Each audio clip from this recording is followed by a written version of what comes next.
Coming up on Lexington Now, the Governor's Cup, a new park is dedicated, and help for pets. This and more up next on this week's edition of Lexington Now.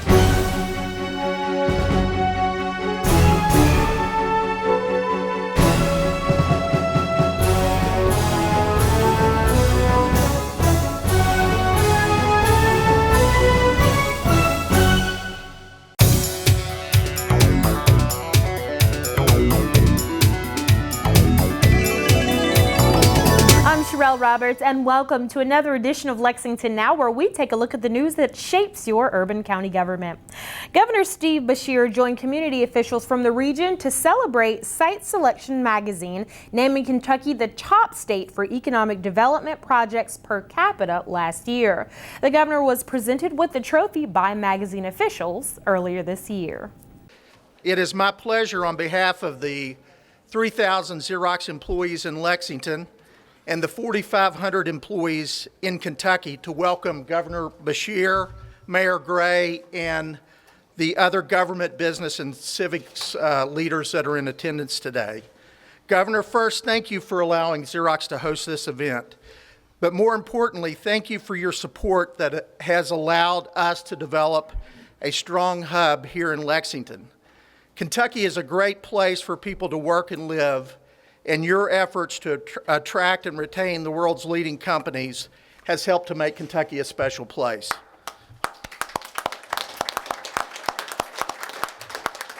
It is great to have a corporate citizen like Xerox here in our community. It's one way we tell the world that Lexington is a great place to do business. Today, Governor, you have brought a trophy right here, and you've created a really big winner's circle crowded with businesses. Many of them are represented here. Businesses that have moved to Lexington or expanded in Lexington or been created in Lexington. Businesses that have invested in Lexington. And we are also crowding today's winner's circle with hundreds of citizens who now have jobs, often better jobs. Since 2011, our unemployment rate in Lexington has been cut by more than half. And I am so pleased that you are here today to talk about how that progress for Lexington and Kentucky, how that's been made, and how it will continue. You know, you might recall back in 2012 when the University of Kentucky Wildcats won the national championship. Well, right after that, Coach Calipari took that big trophy and went on a tour of the state. He toured the state because he wanted to allow the thousands and thousands of fans all across this state who supported that team and who came together to help make that success happen. He wanted those fans to be a part of that accomplishment. Well, I have stolen a page out of Coach Calipari's playbook today because recently in the competitive world of economic development, Kentucky, the Commonwealth of Kentucky, has won its own national championship, the 2014 Governor's Cup, and it's right here.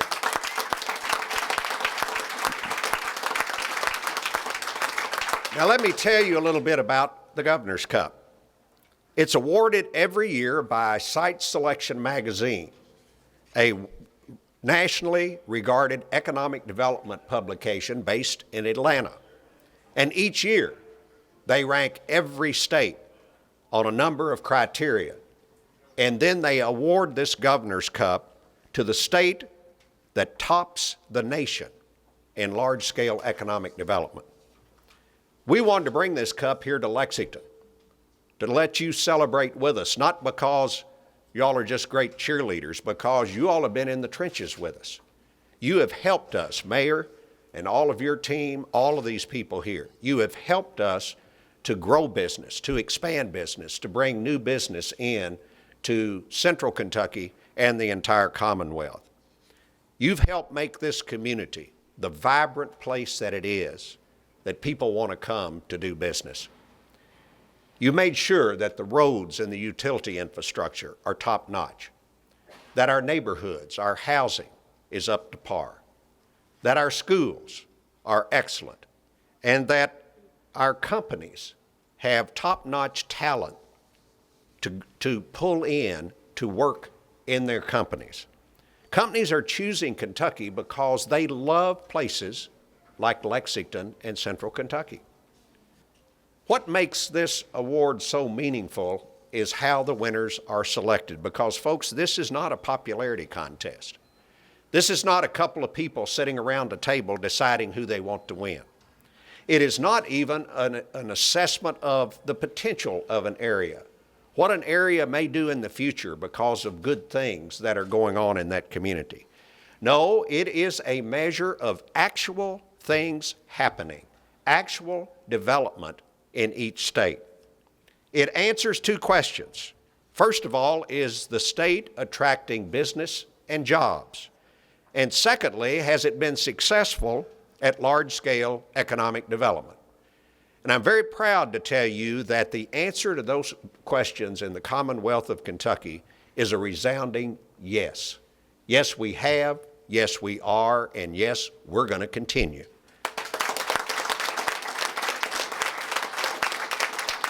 We are seeing more economic development per capita in the Commonwealth of Kentucky than any other state in the United States. Last year, Kentucky announced more than 350 new industry location and expansion projects. Those 350 projects involved $3.7 billion in new business investment in the Commonwealth. And as those projects come to fruition, they will create about 15,000 new jobs. Ladies and gentlemen, that is the most business investment in a single year in the Commonwealth of Kentucky since we started keeping those figures about 30 years ago. And yes, you helped us do it here in the Lexington area. Over the last 7.5 years, we've announced 115 new and expansion projects worth almost $386 million in business investment. And as those companies follow through on their plans, it will create about 3,800 new jobs. So congratulations to Central Kentucky, congratulations to Lexington and Fayette County, and Mayor, congratulations to you and your team.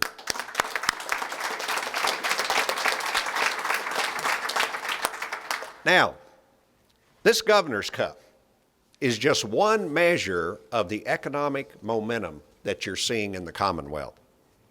In fact, our economic activity has been so vibrant that this last summer, the Federal Reserve declared that Kentucky had more than recovered all of its losses from the Great Recession and has gone beyond to grow gains.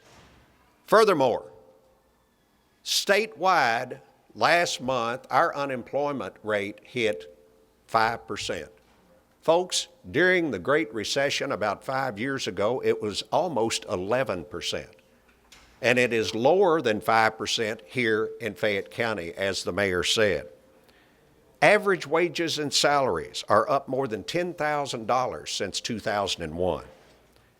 And our exports, and here is a real bright spot for our economy here in Kentucky. Our exports in 2014 reached an all-time high of more than $27.5 billion. Now, that was a record for Kentucky, but it was a record over the last 3 years when we also had records. So 4 years in a row, we've set new records in exports, and the first 4 months of this year, we're ahead about 11% of the first 4 months of last year. All of this progress is not accidental. It takes strategic planning, it takes collaboration, and it takes aggressive implementation of those plans. Now, many of you are familiar with the Governor's Scholars Program, the Governor's School for the Arts. Well, this is a similar 3-week summer program. And we go out into our high schools across this state, and we find these kids that have that innovative spark, that creativeness that we want to take and develop and nurture. These aren't always the top kids in the class in terms of grades, but they are the people that think outside the box, that are constantly trying to figure out how to do something new and different. And I'm going to tell you something, folks. I think we're in our third year of this now. One of these days, one of those kids is going to start the next Google, and it's going to be right here in the Commonwealth of Kentucky. At the same time, we've taken big steps forward in ensuring that Kentucky's future workforce is more highly skilled, educated, healthy, and drug-free. How? By drastically improving our health care system, by significantly improving our schools, and by cracking down on drug addiction. More than any other factor, the quality of our workforce here in the Commonwealth in the future will dictate how competitive we will be in the future. All of these new programs, all of these initiatives involve some intense collaboration among the public and private sectors and among federal, state, and local governments. But by any measurement that you pick out, we have tremendous momentum going in this state now. We are moving this state in the right direction. We are growing this state significantly. And what we have to do now is to continue that collaboration, that cooperation, and continuing to build on the successes we have. Before you were governor, you were my legal counsel, and I will never forget that. I learned a lot. One of the things I learned is never forget why we are here, and never forget the customer. And when we'd have those little chats here and there, you would always talk about why we were here and what we were trying to do. It's a simple concept, but I have to tell you, a lot of people forget it. And again, today you're here because you did not forget that, and you walk your talk every day. We are fortunate in Kentucky, and especially in Lexington, because of our diverse economy and strong workforce. We tend to weather economic downturns better than a lot of other cities and states. Lexington itself has been recognized recently as one of the most recession-proof cities in the nation. And on two different occasions, we've been noted for our post-recession recovery. Diverse economies don't just happen on their own. Leaders make them happen. So even during some of the toughest economic years of our nation, we saw remarkable job growth. Since 2010, companies have created over 7,000 new jobs and over $1.2 billion, that's billion with a B, in capital investment. That's phenomenal, and for that, we thank all of you for your commitment and belief in us. I acknowledged the public sector earlier, and they are a great partner, but I would be remiss if I didn't thank the 100-plus private sector investors that we have, and we've had for over 25 years, that also ante up to the table to help all this come to fruition. For more information about this honor, you can log on to the city's website. It's lexingtonky.gov. Last week, Lexington dedicated a new 1.2-acre neighborhood park. It's Clay Spring Park on Clinton Road. Good morning, everyone. What a great day for a celebration in Lexington. And here we are, crowding the winner's circle again.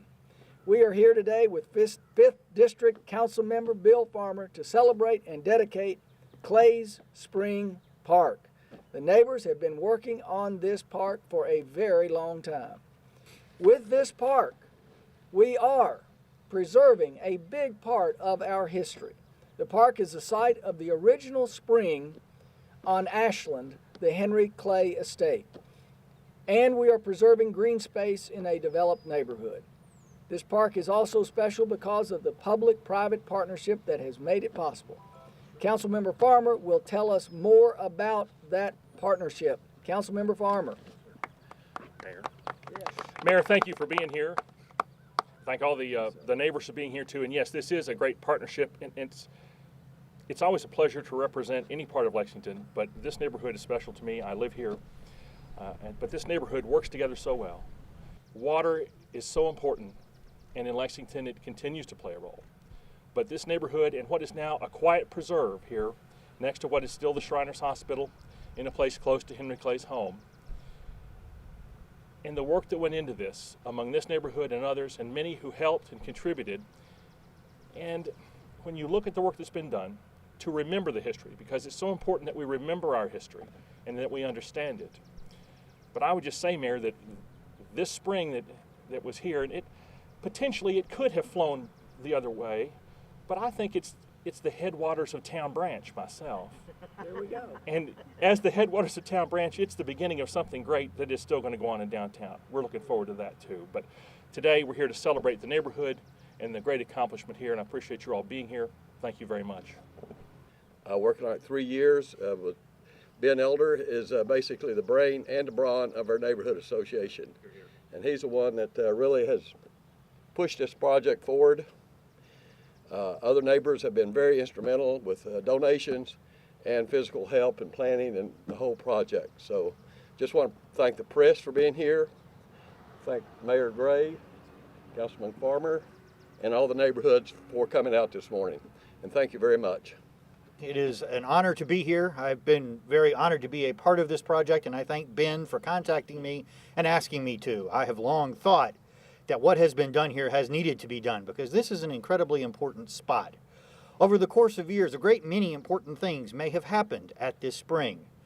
In 1817 or shortly thereafter, some of the first Hereford cattle in the United States may have drunk from that spring. In the 1830s, Henry Clay may have washed the blood from the side of his dying horse after it was gored by a bull. In 1902, Allenadale, the horse that won the Kentucky Derby that year, may have drunk from that spring. It was bred and owned by Thomas Clay McDowell of Ashland. I should note that that horse was the last to be ridden by a black jockey to win the Derby. The family understood the importance of the history of this place and of the farm, and when development became inevitable and they were forced to confront that reality, they made great effort to ensure that as the farm was broken up and turned into residences, that it was done in a way that would preserve the character of the farm it had once been. When they developed the neighborhood, they decided that this piece, this 1 acre, should be saved because of all the important things that may have happened here. And so on December 29th, 1954, Ashland Park Inc., the company formed by the family to develop the neighborhood, deeded this land to the city with the proviso that it be used in perpetuity as a city park. I think that shows incredible foresight. It would be great if in today's world, development were done with such care and concern for the past in creating a future. The family did that.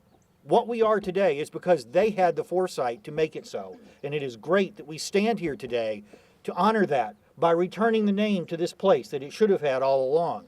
That people can come here and learn the history of this important place and dwell here listening to the birds and thinking of what might have happened in the past on this property. There is something special, though, that happens when the neighbors care, too, and we work together in partnership with the government, with private entities, seeking grants, and celebrating spaces like this. So one of the speakers today mentioned that this park had been overlooked a little bit, and that's the condition I found it in.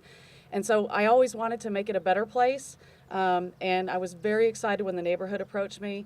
I'm honored to have been part of this, and I look forward to doing more here as the years go. For more information, you can log on to the city's website. It's lexingtonky.gov. And coming up after the break, we'll tell you where to take your pets in the case of a natural disaster.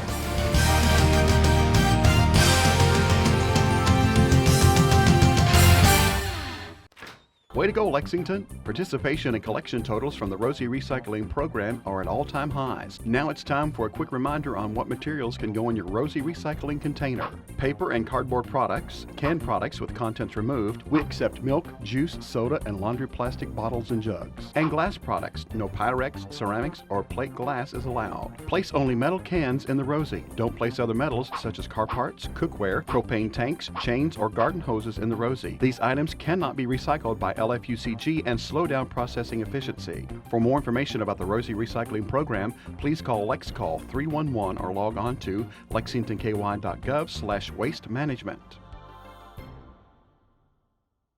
Hey everybody, play the We Got 90 Challenge. Play all 5 of the Lexington City golf courses and get a free round of golf while being registered to win prizes. You have 30 days to play the We Got 90 Challenge.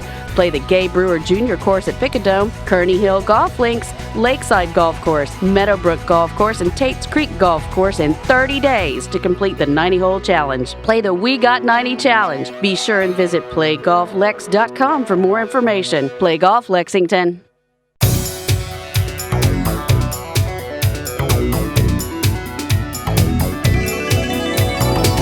Welcome back back to the show.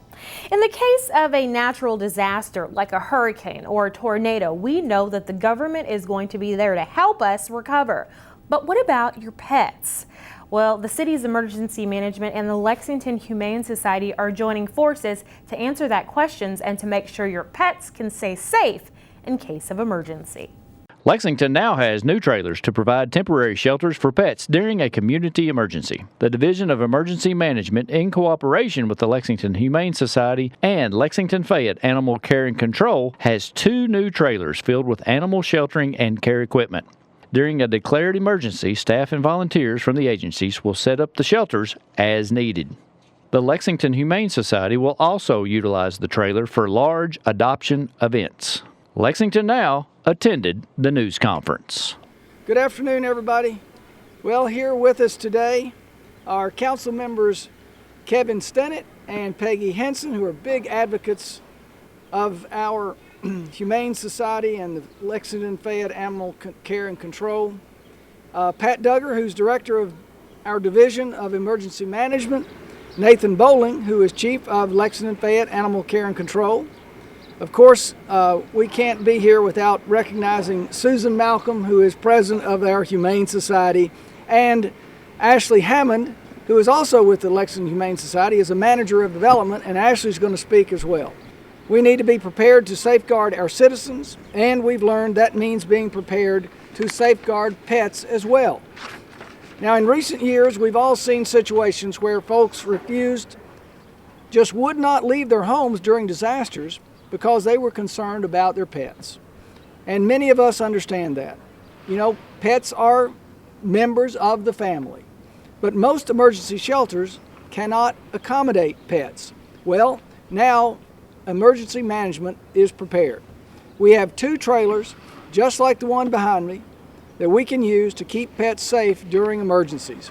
Now I'm going to ask Pat Duggar to tell us more about these trailers. Pat? Thank you, Mayor. Appreciate it. Yes, ma'am. The grants that we receive, both from emergency management and the chemical stockpile emergency preparedness program, really allow us to do what FEMA likes to call the whole community. And it allows us to prepare all parts of the community for a disaster and emergency, not just what we consider our typical first responders. And as statistics has shown over the years, people love their animals and their pets, and they really don't want to leave unless they have a safe place to take them as well. So with the assistance of Chief Bowling and his staff and the Lexington Humane Society, we have the ability to sit down and together jointly plan for and design a shelter that they said, this is what we want, this is what we need to do what we need to do here in Lexington. And we were fortunate enough to be able to get exactly what we wanted, have it custom built to provide our needs. So the trailer itself and the wrapping and things was about $55,000, again, fully paid for by the chemical stockpile program. We're excited that they support the community in this way, and I'm sure Chief Bowling and the others will explain to you all the ways that this will be helpful to them. But it is a whole team, and I want to thank them again because they stepped up several years ago and said, we want to be a part of making sure, not just in our daily activities, but during a disaster, that we have a way to help people take care of their pets and animals. So thanks again. We have 2 other trailers. Another one of those was bought with grant money that allows them to also have supplies to set up a shelter somewhere else. So I'm going to let the mayor, turn it back over to the mayor and let him go forward with that. Okay. So when these trailers are not in use for an emergency, they will be used by Animal Care and Control and by the Humane Society. Now first, we will hear from Chief Nathan Bowling, Animal Care and Control. Chief? I want to thank everybody for coming out today on such a nice, lovely day. But on behalf of the Lexington Fayette Animal Care and Control, we are pleased to receive these trailers as part of a long process which involved many agencies and many dedicated people. LFACC now can feel prepared in the event of a disaster with this much needed equipment. So we may care for the community's animals in a humane way during such a traumatic time. Not only will these be used during a disaster, but we also have other events that happen inside our community that a lot of folks are not aware of. We have hoarding cases that go on that it takes many numbers of vehicles when we have a hoarding case of 65 cats in a house or 150 dogs on a farm to transport and care for those. It takes many of our units and a lot of taxpayers' monies for fuel and for transport and care. These trailers can be now mobilized right to the scene, set up, we can care for them, then transport back here to the main facility. But again, I want to thank everybody for their part and their precipitation in this event. Now we will hear from Ashley Hammond with our Humane Society. Ashley. I'd like to thank you as well for coming out on this beautiful afternoon. The Lexington Humane Society, with its strong community presence, looks forward to utilizing this beautiful trailer in adoption events to help promote adoption as the best option when looking for a pet in our community and other communities. Please watch for us throughout the community, and as always, adopt love from the Lexington Humane Society. Thanks, everybody. Thank you all for being here. Now, I already offered Councilmember Stinnett and Councilmember Henson. Well, we appreciate that these guys. And I'm of course saying that gender neutral, Peggy. They are the biggest advocates we got for the Humane Society and for animal care and control. So thank you all for being here. Yes, yes. All right, thank you all so much. Thanks, everybody. For more information about how to keep your family and your pet safe during an emergency, you can log on to the Emergency Management website. It's on the city's website, lexingtonky.gov. Construction on Lexington's new Senior Activity Center at Idlehour Park is in full swing.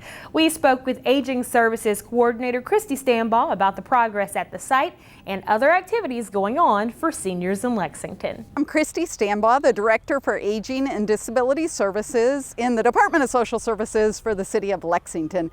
And we are so excited. We're out here at the new construction site for the brand new Lexington Senior Center.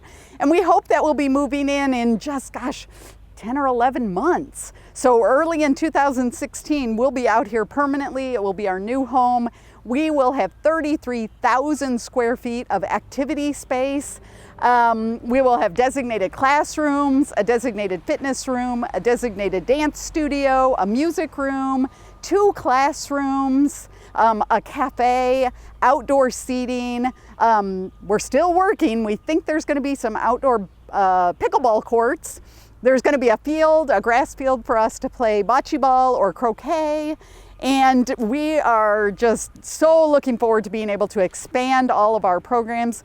You can always visit us now at the Lexington Senior Center at 1530 Nicholasville Road. Just remember that alumni is closed, but you can still get to the Senior Center. You just have to get to us off of Nicholasville Road.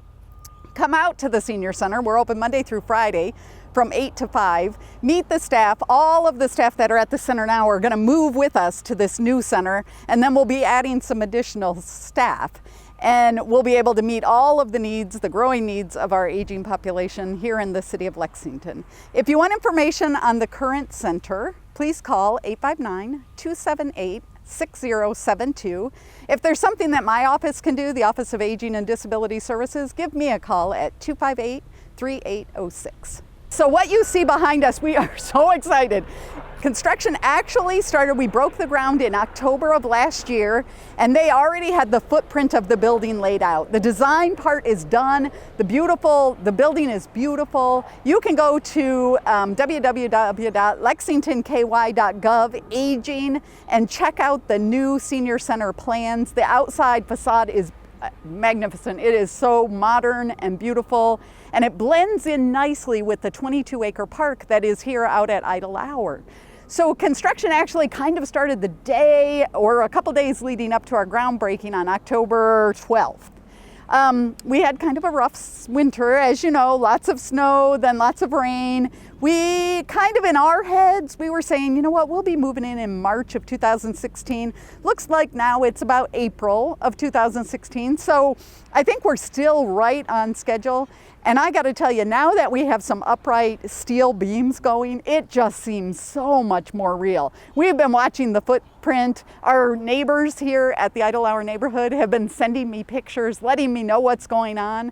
But just to see the beams going up, and hopefully very soon we'll be under roof. And then we'll be able to move very, very quickly. Again, we're still anticipating an open date in early April of 2016.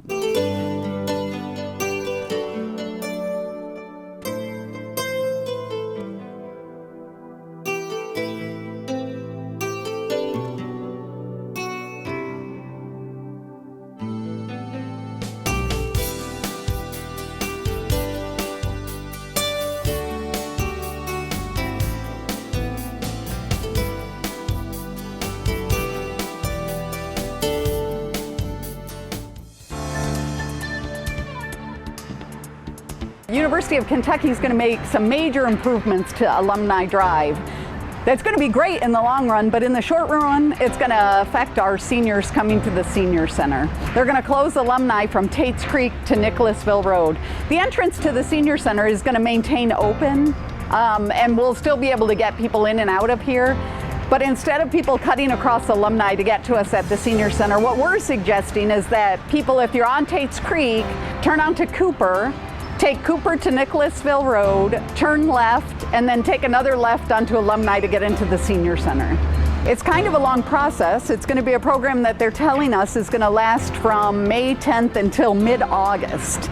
You'll be able to get in and out of the Senior Center as always. You just won't be able to drive onto Alumni Road from Tates Creek.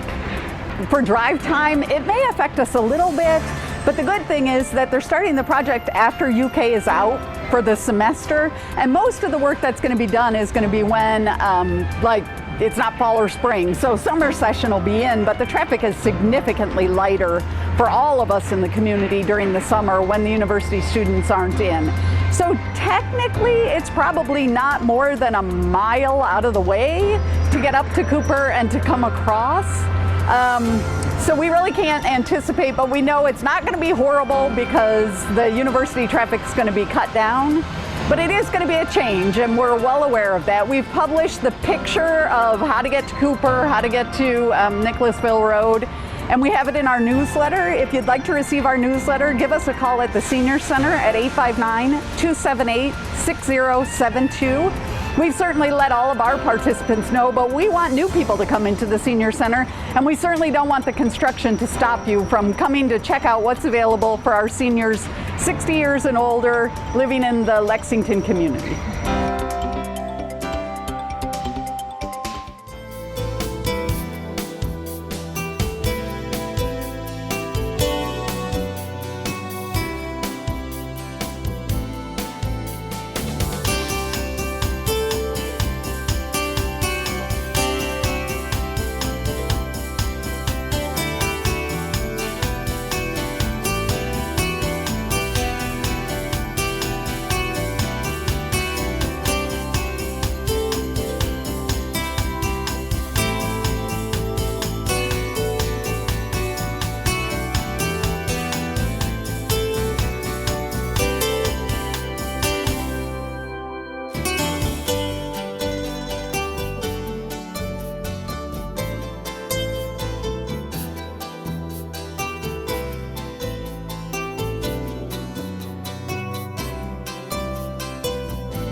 And whether you're headed to the Senior Center or just going to work, you want to know how traffic may affect your trip.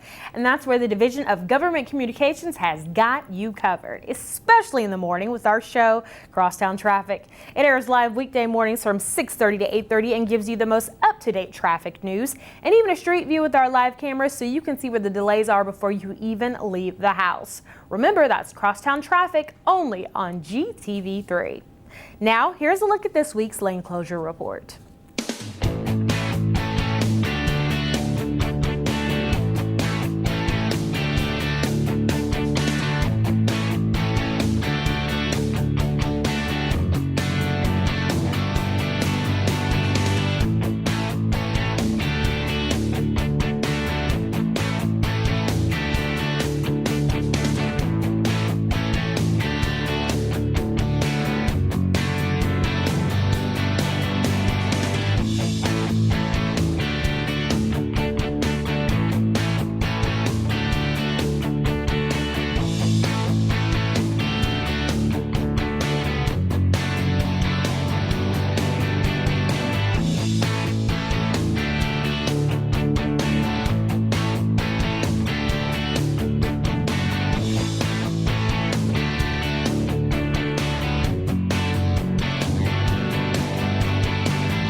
And remember, you can get traffic updates 24/7 by following us on Twitter. Our handle is @LexRex.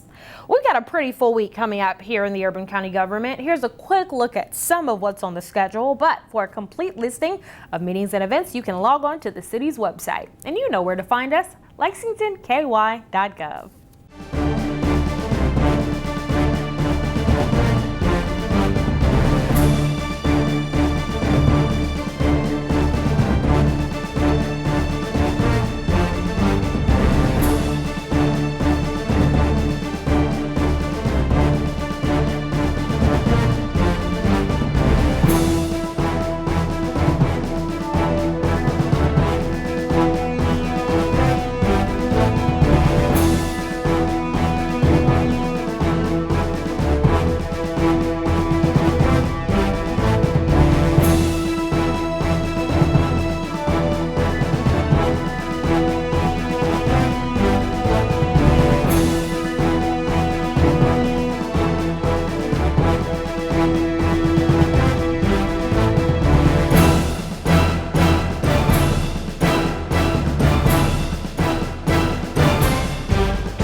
That's all for this edition of Lexington Now. We'll return next week with more news from your Urban County government, but in the meantime, you can keep up with what we're doing by following us on Facebook, Twitter, and YouTube. For the staff and producers at GTV3, I'm Sherelle Roberts, and that's it for now.